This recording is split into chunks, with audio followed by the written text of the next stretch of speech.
आज होता मार्गशीर्षचा दुसरा गुरुवार आणि त्याचबरोबर होती दत्त जयंती। तर या दोन्ही उपवास एकत्रच आल्यामुळं खूप छान वाटत होतं, एकदम प्रसन्न वाटत होतं। सकाळी सकाळी गोडूला शाळेत पाठवलं आणि लगेच पूजेची तयारी करायला घेतली।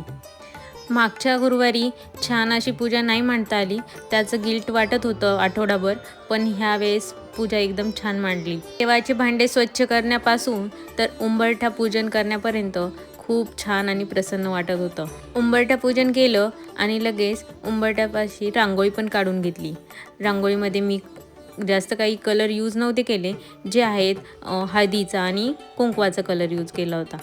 मी लॉंग व्हिडिओमध्ये पूर्णपणे डिटेलमध्ये शेअर केलेलं आहे, ते तुम्ही बघू शकता। नंतर लगेच पूजेची तयारी करायला घेतली। साडी कशी ड्रेप करायची, पूजा कशी मांडायची, हे सर्व डिटेल्स मी लॉंग व्हिडिओमध्ये शेअर केलेलं आहे आणि लॉंग व्हिडिओची लिंक मी खाली दिलेली आहे, तर तुम्ही नक्की जाऊन बघा।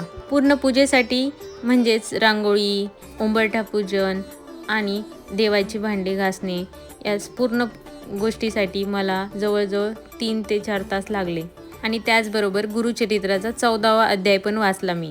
आणि हे सर्व करताना मला थोडंसं पण थकल्यासारखं वाटलं नाही।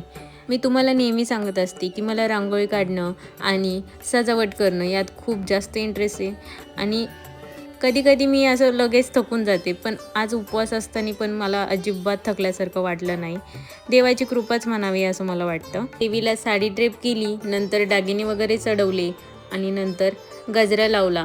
देवी एकदम अशी खुलून दिसत होती आणि असं वाटत होतं की बघतच राहावं आणि नंतर लगेचच मी कथा वाचून घेतली। जर तुम्हाला लॉंग व्हिडिओ बघायचा असेल तर खाली दिलेले प्ले बटनला क्लिक करून लॉंग व्हिडिओ बघू शकता। तर भेटूया नेक्स्ट व्हिडिओमध्ये, तोपर्यंत बाय बाय।